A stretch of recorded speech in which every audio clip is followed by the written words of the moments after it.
তো বন্ধুরা, তোমাদের আমি বলেছিলাম ড্রাগন ফলটা কেটে দেখাবো, ভেতরের কালারটা সাদা না লাল আমি জানি না, যেহেতু তোমাদের বলেছি এটা আমার ফার্স্ট গাছের ফল। তো চলো কেটে দেখি ভেতরটা কেমন আছে। তো চলো এখন ফলটা কাটবো, কেটে দেখি ভেতরটা কেমন হয়েছে।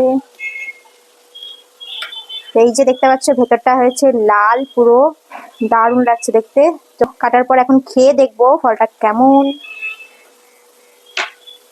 একটা ফল তো যেহেতু অনেক সবাইকে দিতে হবে, ওই জন্য আমি পিস পিস করে নিলাম।